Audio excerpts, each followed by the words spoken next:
सबसे पहले ग्राफिकली समझते हैं कि बीपीटी हमारे को क्या देती है। यहाँ पर मैंने ट्राइंगल बनाया है ए बी सी, और ए बी सी जैसा मर्जी हो सकता है, जरूरी नहीं है कि ये इस तरह का हो या इस तरह का हो। जैसा कि आप देख ही रहे हैं, मैं जैसे मर्जी यहाँ पर इसको शेप को चेंज कर सकता हूँ। बस मैंने एक लाइन लेनी है, पैरेलल होनी चाहिए एक साइड के। मैंने यहाँ पर बी सी के पैरेलल लिए, लेकिन जरूरी नहीं है, आप किसी भी एक साइड के पैरेलल लाइन ले सकते हैं। ये जो पैरेलल लाइन है ये ए बी और ए सी, मतलब बाकी दो बची हुई साइड्स को इंटरसेक्ट करती हुई जाएगी। जैसा कि मैंने आपको दिखाया हुआ है कि ये पैरेलल लाइन ए बी को इंटरसेक्ट कर रही है डी पे, और ए सी को इंटरसेक्ट कर रही है ई पे। जो डी पॉइंट है और ई पॉइंट है ये कहीं पर भी हो सकते हैं, ए के क्लोज हो सकते हैं, ये बी के क्लोज हो सकते हैं, ये मिड पॉइंट भी हो सकता है, ये कोई भी पॉइंट हो सकता है। बस मेन क्या है कि डी ई बी सी के पैरेलल है।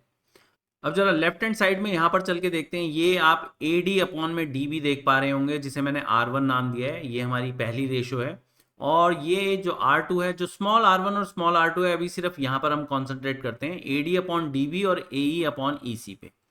अब अगर आप देखेंगे कि मैं यहाँ पर ट्राइंगल की शेप जैसी मर्जी कर दूँ, यहाँ पर जो मेरे पास पैरेलल लाइन है उस पैरेलल लाइन को जहाँ मर्जी से लेकर जाऊँ, आप ये दोनों वैल्यूज पे अगर नज़र रखेंगे तो आप देखेंगे ये दोनों वैल्यूज हमेशा सेम ही रहती हैं। यहाँ पर मैं ये पैरेलल लाइन को ऊपर नीचे लेकर जा रहा हूँ, आप देखेंगे यहाँ पर ये A D upon D B, इसमें 1.66 आ रहा है, तो ए ई को ई सी से डिवाइड करने पे भी हमारे पास 1.66 आ रहा है। जबकि ए डी और डी बी, इनकी वैल्यूज जो हैं वो आप बदलते हुए साफ देख पा रहे होंगे। वैल्यूज जो मर्जी हों, लेकिन इनकी जो रेशो हैं वो हमेशा सेम ही रहेंगी, और बीपीटी हमारे को सिर्फ यही रिजल्ट देती है। लेकिन अगर हम ये कहें कि सिर्फ यही रिजल्ट देती है तो गलत हो जाता है, क्योंकि इस रिजल्ट से बहुत सारे डिराइव्ड रिजल्ट निकलते हैं जिनके बारे में हम ध्यान नहीं देते। और यही मैंने आपको यहाँ पर जो कैपिटल R1, कैपिटल R2 और कैपिटल R3 है ये लेकर दिखाया हुआ है। अगर हम जो ऊपर छोटा ट्राइंगल बन रहा है, इसकी जो तीन साइड्स हैं ए डी, ए ई और डी, इनको हम रिस्पेक्टिवली वहां पर ए बी, ए सी और बी सी इससे डिवाइड करते हैं, तो हमारे पास तीन रेशो आती हैं। आपको मैंने यही रेशो लेकर दिखाई हुई है, capital R1, capital R2, capital R3, A D upon A B, A E upon A C, D upon B C. आप फिगर में देख सकते हैं ये कहाँ कहाँ पर है। ये रेशोज भी हमेशा सेम ही रहेंगी। अगर मैं कैसी ही शेप ले लूँ यहाँ पर ट्राइंगल की, अगर मैं यहाँ पर जो वैल्यूज़ हैं उनको जैसे मर्जी यहाँ पर बदल दूँ, आप देखेंगे कि वैल्यू जो हैं वो हमेशा सेम रहती हैं हमारे पास तीनों रेशो की। तो यहाँ पर आपको विजुअली तो ये समझ में आ गया होगा कि बीपीटी किस तरह से काम करती है। अब देखते हैं कि बीपीटी को हम प्रूव कैसे कर सकते हैं। बीपीटी के प्रूफ को समझने के लिए हमें तीन चीज़ें पहले समझनी पड़ती हैं। सबसे पहली चीज़, सबसे सिंपल, अगर आपने कभी एरिया ऑफ ट्राइंगल निकालना है तो उसका फॉर्मूला होता है half into base into height. लेकिन प्रॉब्लम ये है कि हम यहाँ पर half into base into height हमेशा क्या करते हैं, जो बॉटम लाइन होती है ना उसको हम वहां पर बेस लेते हैं, और उस पर जो परपेंडिकुलर होता है उसको हाइट लेते हैं, बाकी जो है उसको सोचते नहीं है, जो कि गलत है। अगर यहाँ पर आप ट्राइंगल देखोगे ए बी सी, तो मैंने ए डी ये परपेंडिकुलर लिया है बी सी पे, बी ई ये परपेंडिकुलर लिया है ए सी पे, और सी एफ ये परपेंडिकुलर लिया है मैंने ए बी पे। और यहां पर मैंने लेफ्ट हैंड साइड में अगर आप देखते हो तो A1, A2, A3 ये एरियाज आपको निकाल के दिए, half into A D into B C. आप जो परपेंडिकुलर लोगे आप रिस्पेक्टिव बेस लोगे उसका, मतलब जिस पे वो वहां पर परपेंडिकुलर है। अगर आपने बीई परपेंडिकुलर लिया है तो आप वहां पर बेस ए सी लोगे जहां पर बीई परपेंडिकुलर है। अगर इसी तरीके से आपको जो है वो सी एफ लेना है तो आप ए बी को बेस लोगे। अब जब आप ऐसा कर देते हो तो अब यहां पर अगर हम देखें तो हर जगह हमारे पास 53.82 आ रहा है। ये वहां पर डिपेंड नहीं करता कि हमारा जो ट्राइंगल है वो कैसा हो, ट्राइंगल जैसा मर्जी हो, आप एरिया देखेंगे एरिया सेम ही रहेगा। अगर हम यहां पर देखेंगे तो कोई सा भी वहां पर एल्टीट्यूड ले रहे हैं हम, उसको उसके रिस्पेक्टिव बेस से मल्टीप्लाई कर रहे हैं, उसका हाफ कर रहे हैं, तो सेम आ रहा है 53.97। A1, A2, A3 सेम है। अगर मान लो हम इसकी शेप को जैसे मर्जी चेंज कर दें, आप देखोगे कि बिल्कुल वैसे ही रहेगा, इससे कोई फर्क नहीं पड़ेगा, तीनों एरिया सेम रहेंगे, क्योंकि एरिया तो ट्राइंगल का है ना, तो ट्राइंगल ही रहेगा। एक एल्टीट्यूड या बेस हम कौन सा ले रहे हैं उससे मेन जो रीजन है वो तो बदल नहीं रहा ना। अब यहां पर अगर मान लो हमारे पास ऑब्ट्यूज ट्राइंगल होता है, तो यहाँ पर स्टूडेंट जो है वो कंफ्यूज हो जाते हैं, और कंफ्यूज तो होंगे ही होंगे, यहाँ पर सॉफ्टवेयर भी कंफ्यूज हो जाता है। ये देखो, अगर मैं इस ए को इस ट्राइंगल से बाहर ले जाऊं, अब अगर आप देखोगे तो यहां पर A1 और A3 इन दोनों में यहां पर क्वेश्चन मार्क आ गया, क्योंकि जो सॉफ्टवेयर है वो भी नहीं समझ पा रहा कि यहां पर जो परपेंडिकुलर की लेंथ है वो मैं कैसे निकालूं। तो यहां हमारा दूसरा टॉपिक जो है वो शुरू होता है। अगर हमारा ट्राइंगल ऑब्ट्यूज होता है तो यहां पर जो है वो थोड़ी सी प्रॉब्लम आ जाती है। कई बार हमें ये समझ में नहीं आता कि अगर हमने BC को बेस लेना है तो यहां पर परपेंडिकुलर बनेगा कहां पर। तो हम ऐसा करते हैं, यहां पर BC जो है ना, इसको थोड़ा सा प्रोड्यूस कर देते हैं।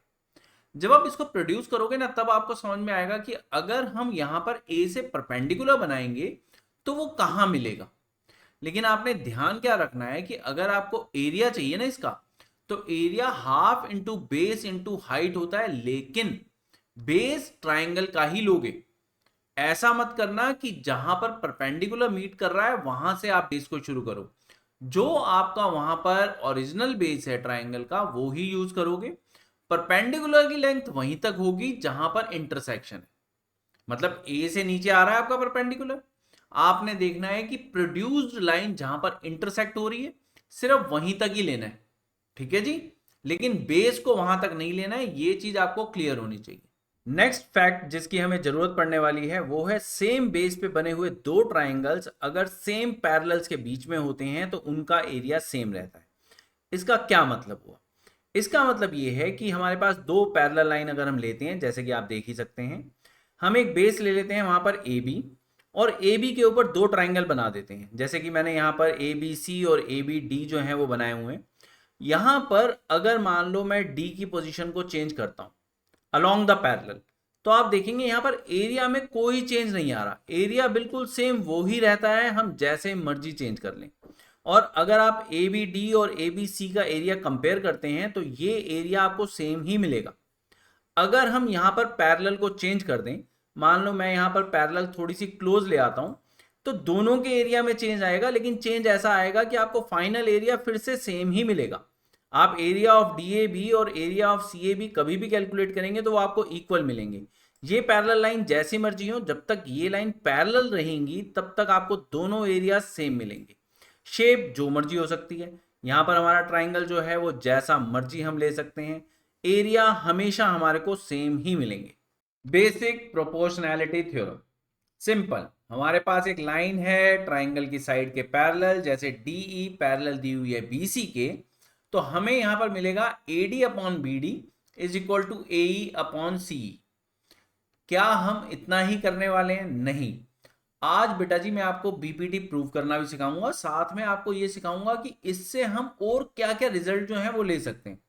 और वो रिजल्ट इतने जरूरी होते हैं कि कई प्रॉब्लम्स हमारे सामने आती हैं जिनमें हमें समझ में ही नहीं आता कि कैसे प्रोसीड करना है। वो इसलिए होता है क्योंकि BPT को हमने काफी वीकली समझा हुआ होता है। BPT एक बहुत ही स्ट्रॉन्ग थ्योरम है बच्चे। इनफैक्ट पूरे का पूरा सिमिलैरिटी जो है ना आपका, मतलब जो ट्राइंगल्स का चैप्टर आपकी 10th में दिया हुआ है, ये जो सिमिलैरिटी का पूरा कॉन्सेप्ट है ये BPT के ऊपर ही है। जो भी आप आगे करोगे SAS, SSS, AAA, वो सारी सिमिलैरिटीज जो हैं वो इसी थ्योरम के ऊपर बेस्ड होती हैं। मैंने उनके लिए भी एक अलग से वीडियो अपलोड किया हुआ है, जो इसके डिस्क्रिप्शन में भी मैंने उसका लिंक दिया है। अगर आप वो करना चाहते हो तो बहुत अच्छा है बच्चे, आपका बेस बहुत स्ट्रांग हो जाता है थ्योरम्स के बाद में। सबसे पहले तो हम इस थ्योरम को प्रूव करना सीखते हैं, उसके बाद हम देखेंगे कि क्या क्या रिजल्ट हम यहां से ले सकते हैं। सबसे पहले हम समझेंगे इसकी स्टेटमेंट को। If a line is drawn parallel to one side of a triangle to intersect the other two sides in distinct points, the other two sides are divided in the same ratio। मतलब ये हुआ कि अगर हम एक line बनाते हैं और वो लाइन किसी ट्राइंगल की एक साइड के पैरेलल बनी हुई है, बाकी दो साइड्स को काटती हुई जा रही है, तो बाकी दो साइड्स को उसने जहां जहां काटा है वहां पर आपको जो प्रपोर्शंस मिलेंगे वो इक्वल होंगे। इसे एक अपनी गिवन लैंग्वेज के अंदर लिखेंगे, क्योंकि ये जो स्टेटमेंट है उसके लिए फिगर नहीं दी हुई, फिगर हमने बनाई है। तो हमने जो फिगर बनाई है उसको गिवन डेटा में लेकर जाएंगे।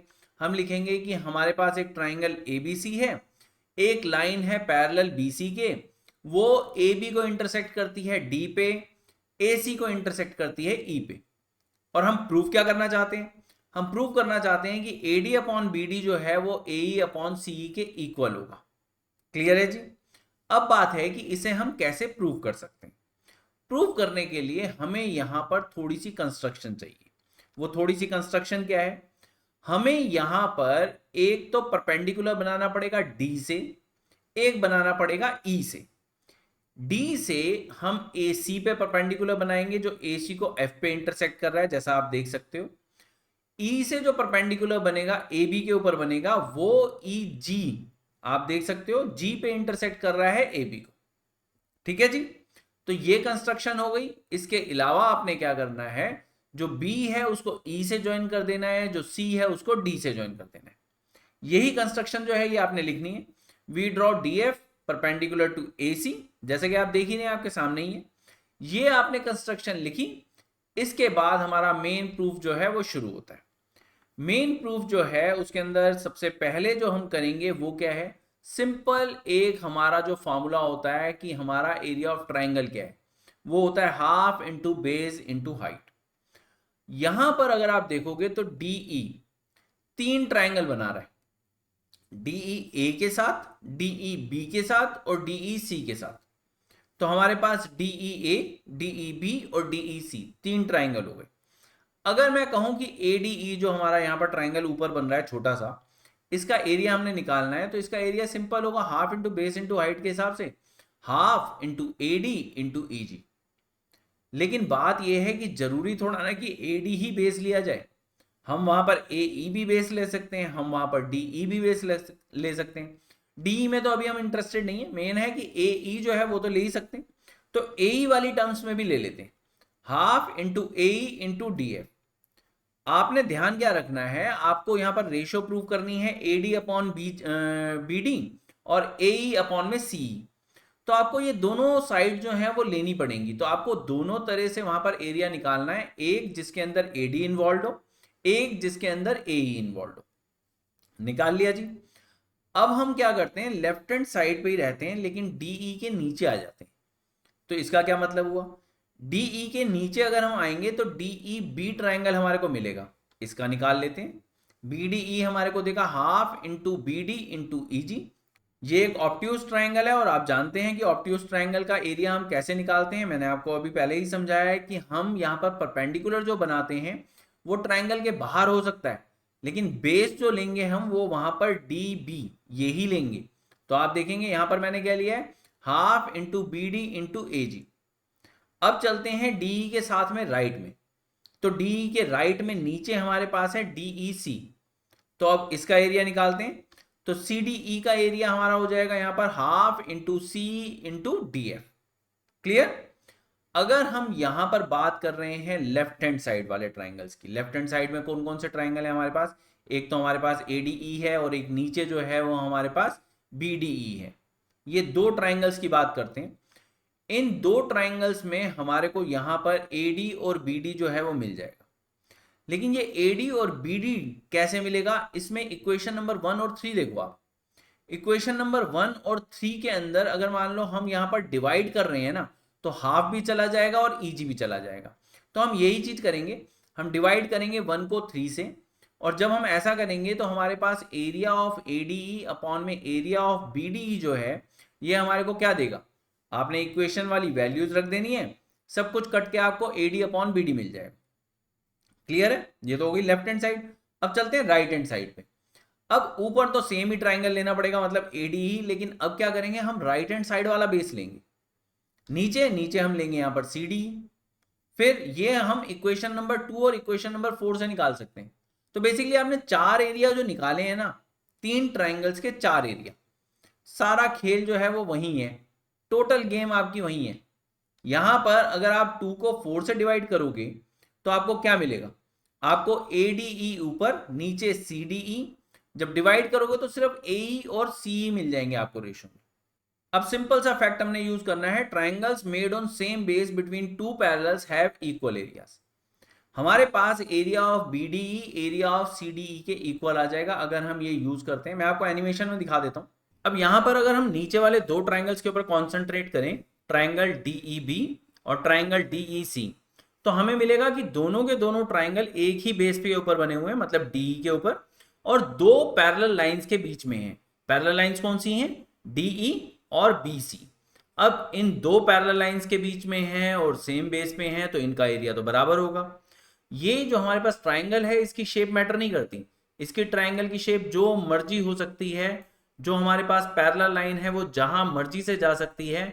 आप देखेंगे कि जो भी हमारे दो ट्राइंगल्स हैं उनका एरिया हमेशा सेम ही रहेगा, और इसी चीज को अब यूज करते हैं। तो अब आपको क्लियर होगा कि यहां पर जो है हमारे पास इक्वेशन नंबर 5 और 6 के अंदर लेफ्ट हैंड साइड बिल्कुल इक्वल हो गई। अब 5 और 6 के अंदर 7 जो है उसको मिला लो, तो न्यूमरेटर तो पहले से इक्वल साफ ही दिख रहे हैं, डिनोमिनेटर भी हमारे को इक्वल मिल गए। तो जब हमारे पास न्यूमरेटर डिनोमिनेटर मतलब कि लेफ्ट हैंड साइड वाली टर्म्स इक्वल हो गई, तो राइट हैंड साइड वाली भी इक्वल हो जाएंगी। तो हमारे पास वही रिजल्ट आ गया जो रिजल्ट हमें चाहिए था। लेकिन अभी मैंने आपको कहा था कि रिजल्ट्स और भी हैं, सिर्फ इतने रिजल्ट से काम नहीं चलेगा। सिर्फ एक रिजल्ट मिल गया उससे हमारा काम नहीं चलेगा, क्योंकि हमने चैप्टर में बहुत सारी चीजें यूज करनी है। तो अब क्या करें? तो हम फिर से वही ट्राइंगल लेते हैं जो हमने पहले लिया हुआ है, और हम यहां पर सिंपल जो हमारी रेशो है उसकी बात करते हैं, जो हमारे को बीपीटी से मिली है। हमारे को यहां पर एडी अपॉन बीडी एई अपॉन सीई के बराबर मिल गई। ठीक है, दोनों में एक काम करो, 1 ऐड कर दो और कुछ भी नहीं। 1 को ऐड करते हैं तो हमारे पास एडी अपॉन बीडी प्लस 1 एई अपॉन सीई प्लस 1 आ गया। अब आपको ये लग रहा होगा कि 1 प्लस करने से क्या मिला, तो कोई बात नहीं, इसे सॉल्व करो, देखो आपको दिखेगा। ऊपर एडी प्लस बीडी आ गया, नीचे तो बीडी ही है, ऊपर एई प्लस सीई आ गया, राइट में अपॉन में सीई है आपके पास। ऊपर अगर AD प्लस BD की आप बात करो तो फिगर को देखो, AD और BD अगर हम इनको ज्वाइन कर दें तो हमारे पास क्या आ रहा है? हमारे पास पूरी साइड आ रही है AB की, और ऐसे ही AE में CE जरा ऐड करके देखो, तुम्हें पूरी साइड मिल जाएगी AC की। यही चीज यहां पर लिख देते हैं। तो ये हमारे पास एक रिजल्ट आ गया कि अगर ट्राइंगल की हम पूरी साइड ले रहे हैं और नीचे हम एक फ्रैगमेंट ले रहे हैं, हमने फ्रैगमेंट नीचे वाला लिया है BD जो है, ठीक है ना, और पूरी बड़ी साइड हमने ऐसे ही ली है, राइट साइड में AC पूरे ट्राइंगल की साइड है, और CE ये जो है एक छोटा सा फ्रैगमेंट है। तो हम पूरी साइड का फ्रैगमेंट के साथ में रेशो देखते हैं इक्वल होता है। क्या सिर्फ यही इक्वल होता है? नहीं, इसका उल्टा भी इक्वल होगा। सीधी सी बात है, अगर मान लो आपको कोई बोले कि 3/6 1/2 होता है, तो दोनों तरफ उल्टा करोगे तो रेशो तो सेम ही आएगी ना, 6/3 2/1 के इक्वल हो जाएगा। तो ऐसा ही मैंने किया है। क्यों किया है? क्या सिर्फ यही रेशो दिखाने के लिए? नहीं, इसके भी आगे बढ़ सकते हो। कैसे? एक काम करो, ये जो रेशो आई है ना, 1 में से दोनों साइडों को माइनस कर दो। मैथ्स कभी भी दोनों साइड के किसी सेम ऑपरेशन के लिए मना नहीं करता। आपने 1 से मल्टीप्लाई करना है, 1 से डिवाइड करना है, 5 से मल्टीप्लाई करना है, 5 से डिवाइड करना है, 5 प्लस करना है, 5 में से माइनस करना है, आप कुछ भी कर सकते हो।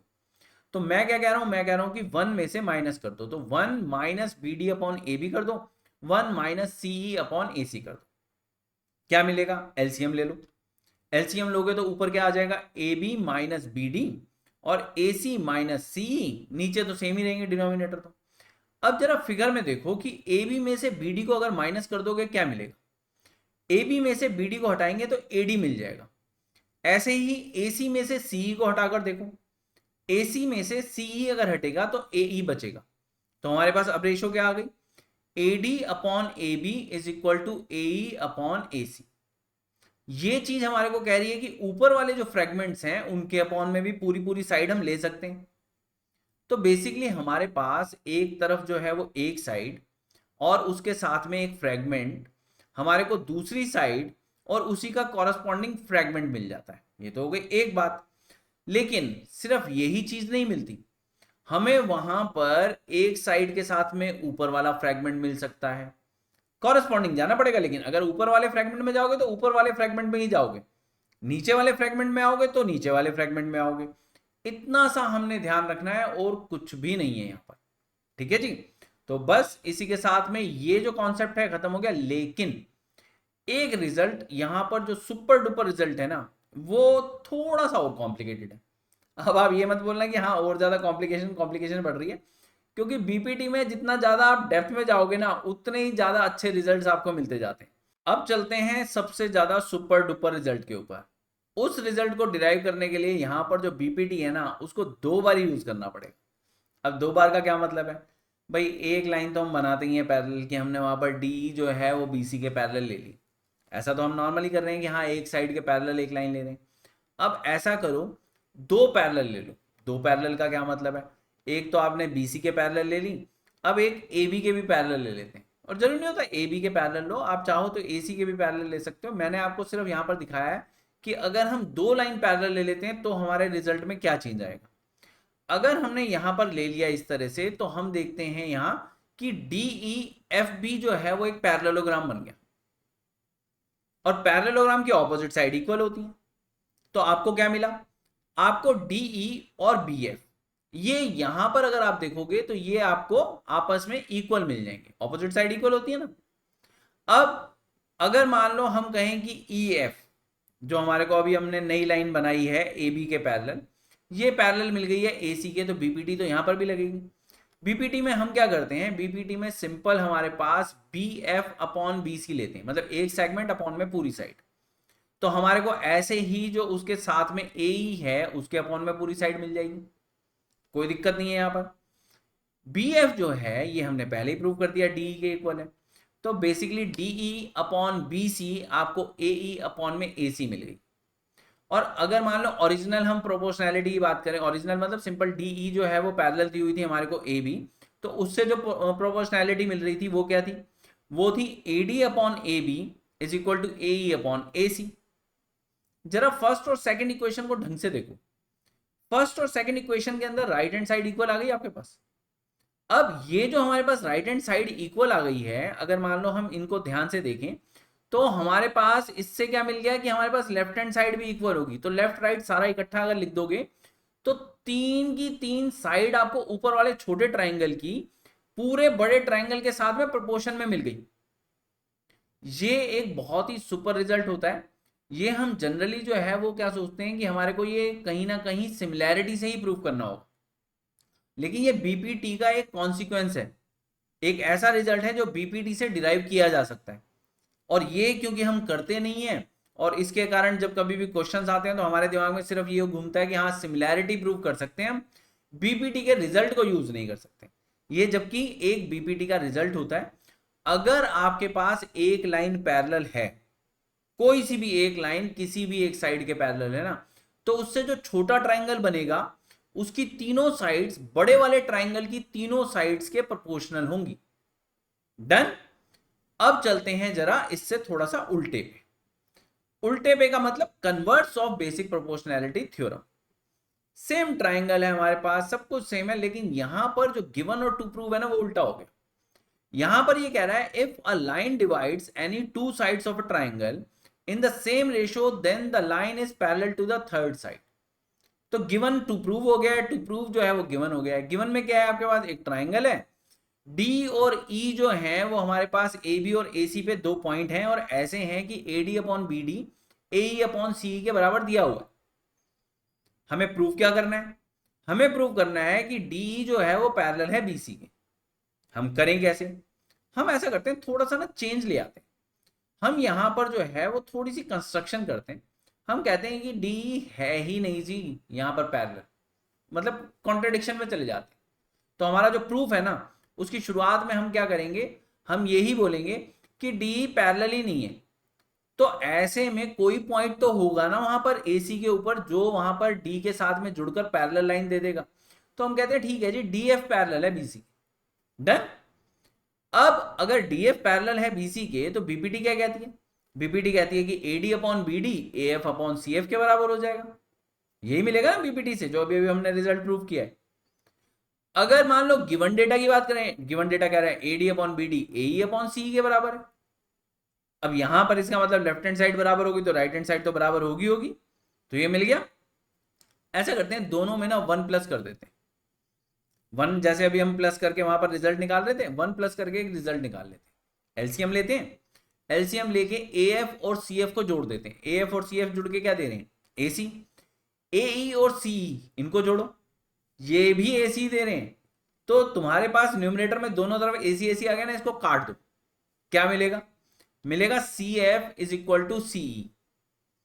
अब ये जो आपको मिला है रिजल्ट, ये तो सिर्फ तभी पॉसिबल है जब ई और एफ जो हैं वो हमारे कोइंसाइड करें। इसके अलावा तो हो ही नहीं सकता ना। जब ई एफ के ऊपर आएगा सिर्फ तभी वहां पर सी ई और सी एफ इक्वल हो सकते हैं, क्योंकि हैं तो एक ही लाइन पे। हमने ए सी के ऊपर ई लिया हुआ है, ए सी के ऊपर ये एफ लिया हुआ है, दोनों का डिस्टेंस बराबर लिया हुआ है। तो ऐसा कैसे हो सकता है?